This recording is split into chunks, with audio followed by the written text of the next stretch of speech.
Joining me now is Danny Walker, former Miss Montana USA, who knows all the players involved. She's been following this drama closely on her YouTube channel. Thanks very much for coming on the program.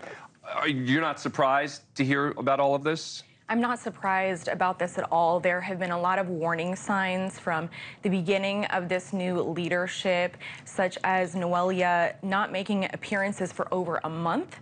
That is unheard of. She was absent from the public eye, and these things have really been setting off a lot of alarms for many people in the pageant industry for months now. So what are the sorts of things you were hearing even before this became public? Were you hearing about all these complaints that were now being made public now? Yes, exactly what you just described.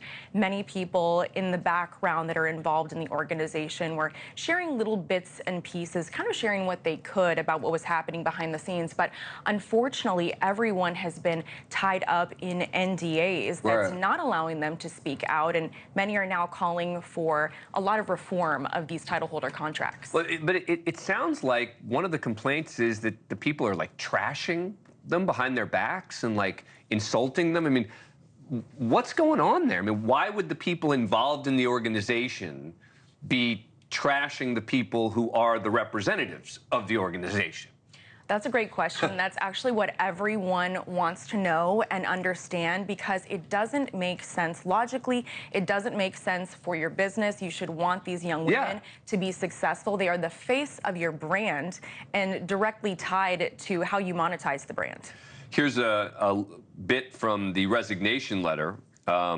It says, "It's incredibly jarring to be trying to do my job and constantly be threatened with disciplinary action, including taking away my salary for things that were never discussed. If it related to a public-facing post, for example, we're causing no issue other than not meeting her personal preference," her being the CEO, Layla Rose. How long has Layla Rose been in charge there? Layla Rose's first pageant production for Miss USA was in 2023. So Noelia is her first title holder. She took over on the heels of Crystal Stewart, who was the first ever female president of the Miss USA organization. Prior to that, Miss USA was run by the Miss Universe organization. So it seems like the problem is potentially with the people who are running it today, right? The leadership, yes, right. Unfortunately. You still have hope for the organization? I'm very, very optimistic. We've seen other organizations make a great turnaround. I believe that that's possible for this organization. But right now, everyone is just waiting to hear from the Miss Universe organization about how they're going to address this. So far, they have remained silent. Danny Walker, thank you for coming on. Appreciate it. Thank you for watching. Go to newsnationnow.com to find NewsNation on your cable provider. And don't forget to click the red subscribe button below to get more of NewsNation's fact-driven, unbiased coverage.